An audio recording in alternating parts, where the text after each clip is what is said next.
Welcome to DailyCrest, your source for in-depth analysis and news on global economics.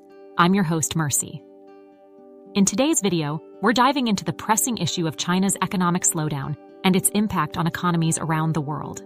Let's explore how this slowdown is rippling across industries and financial markets. China, often seen as an economic powerhouse, was projected to drive a significant portion of global economic growth this year. However, recent months have witnessed a dramatic slowdown in the Chinese economy, setting off alarm bells worldwide. Policymakers are bracing for the ripple effects of this slowdown as China's reduced imports span from construction materials to electronics. This slowdown has even prompted U.S. President Joe Biden to label it a ticking time bomb. Global investors have responded by withdrawing over $10 billion from China's stock markets, with much of the selling occurring in blue-chip stocks. Renowned financial institutions like Goldman Sachs and Morgan Stanley have revised their Chinese equities targets, warning of potential spillover risks in the broader region. Asian economies have felt the impact acutely, as China's weak recovery affects trade, leading to downgrades in growth forecasts for countries like South Korea and Thailand. The first dominoes are falling, but amid this cloud, there's a silver lining. China's economic slowdown has pushed down global oil prices and triggered deflation. This is a boon for countries like the US and UK, grappling with persistent high inflation.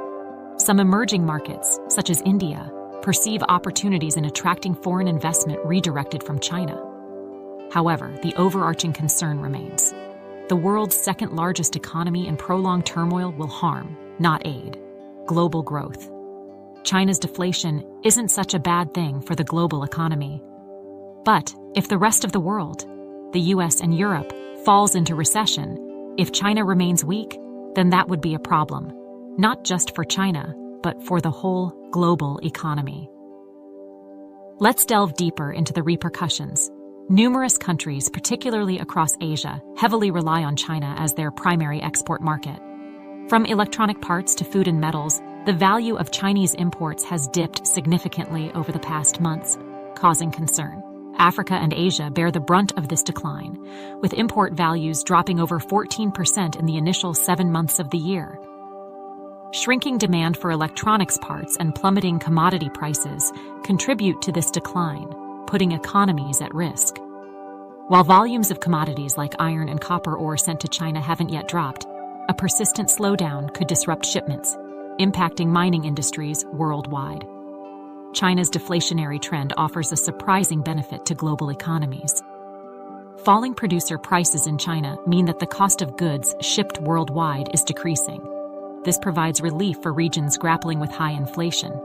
The effect extends to U.S. docks, where the price of Chinese goods continues to fall. Experts predict that if China's economy faces a hard landing, deviating 12.5% from its growth trend, U.S. consumer inflation could drop by up to 0.7 percentage points. In the realm of consumer behavior, Chinese spending is shifting towards services like travel and tourism. However, overseas travel remains restricted due to factors like the pandemic and a weak economy, impacting nations heavily reliant on tourism. China's economic struggles have driven its currency down against the dollar. This depreciation has repercussions beyond its borders, affecting Asia, Latin America, and Eastern Europe. Correlations between currencies are on the rise, potentially impacting economies like Singapore, Thailand, and Mexico. These currency fluctuations ripple into industries like construction and metals, impacting metal-exposed economies like Chile and South Africa. Even the Australian dollar, often seen as a China proxy, has taken a hit. Turning to the bond market, China's interest rate cuts have made its bonds less appealing to foreign investors. Overseas holdings of Chinese sovereign notes have hit a low since 2019, leading investors to seek alternatives in the region. Luxury brands like Nike and Caterpillar are grappling with lower earnings due to China's economic slowdown. Global companies with significant exposure to China are feeling the heat, reflected in market indices tracking their performance. The impact extends to European luxury goods and travel sectors, mirroring losses in China's domestic equity market. Such sectors serve as indicators of global investor sentiment toward China's economic outlook. And there you have it, a comprehensive look at how China's economic slowdown is sending shockwaves across industries and financial markets worldwide. Stay tuned for more updates here on DailyCrest. If you found this analysis informative, don't forget to like and subscribe for more content. This is Mercy signing off.